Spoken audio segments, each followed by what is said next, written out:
Пред малку владата на седница ја разгледуваше можноста за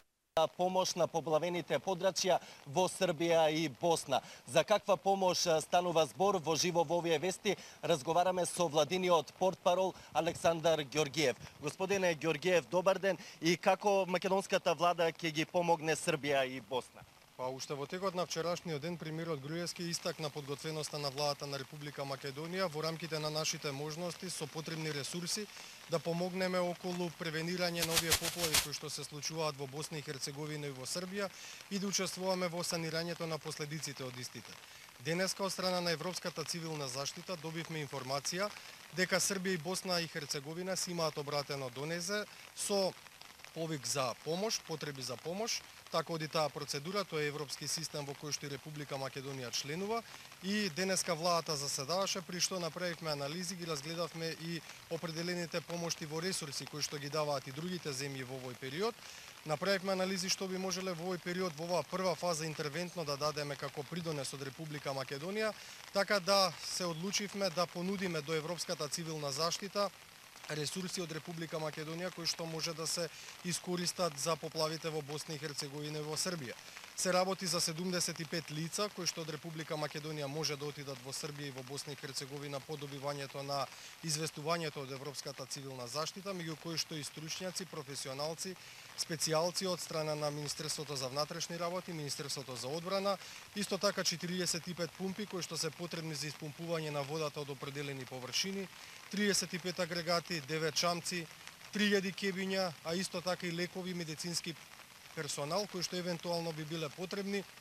Информиравме дека може да бидат ставени на располагање на Европската цивилна заштита, соодветно на тоа директно на Република Србија и на Република Босна и Херцеговина. Ова е првична помош со оглед на ресурсите кои ги понудија и останатите земји. Се работи за солидна помош. Се даваше владиното координативно тело за превенција од природни непогоди. За заклучоците, повторно го продолжуваме разговорот со портпаролот Ѓорѓиев. Господине Ѓорѓиев, какви превентивни мерки се донесени на денешниот состанок на координативното тело? Прво, бевме информирани од страна на сите институции кои што имаат определена надлежност во врска со вако вид на ситуации, дека состојбата во Република Македонија не е во овој момент и се проценува дека не може да биде на толку драматично ниво како што тоа се случува во Република Србија, во Босна, во Хрватска, во северниот дел од Балканскиот полуостров. Но тоа не значи дека треба да бидеме пасивни, напротив, ние активно, внимателно, секојдневно на тековна основа ги следиме состојбите, проценките за развој на ситуацијата. И во меѓувреме бевме известени дека ситуацијата со водостоите во реките во Република Македонија е стабилна, односно сите водостои се наоѓаат по висина на кота и по проточност под нивото на просеците кои што се забележителни, карактеристични за месец мај од годината. Со еден исклучок, тоа е реката Пчина, каде што за 1,5 пат е зголемен протокот, што значи дека постои определено зголемување, што е логично затоа што водите во определена мерка се добиваат и од страна на течението кое што кореспондира со Република Србија. Но затоа првично интервентно е реагирано, државните и локалните институции на цивилната заштита, локалните служби имаат приоритет, општините Старо Нагоричане, Куманово, Петровец, се разбира и владата на Република Македонија и незините органи,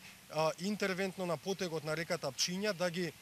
расчицат сите критични точки кои што се карактеристични визави природниот релјеф кој што владее на тоа подрачје, ќе бидат расчистени критични точки, тесни грла, се разбира дека ќе биде на еден соодветен начин действувано превентивно и на потезите на реките, на реката Вардар, на реката Треска, на реката Лепенец, се со цел да не се дозволи да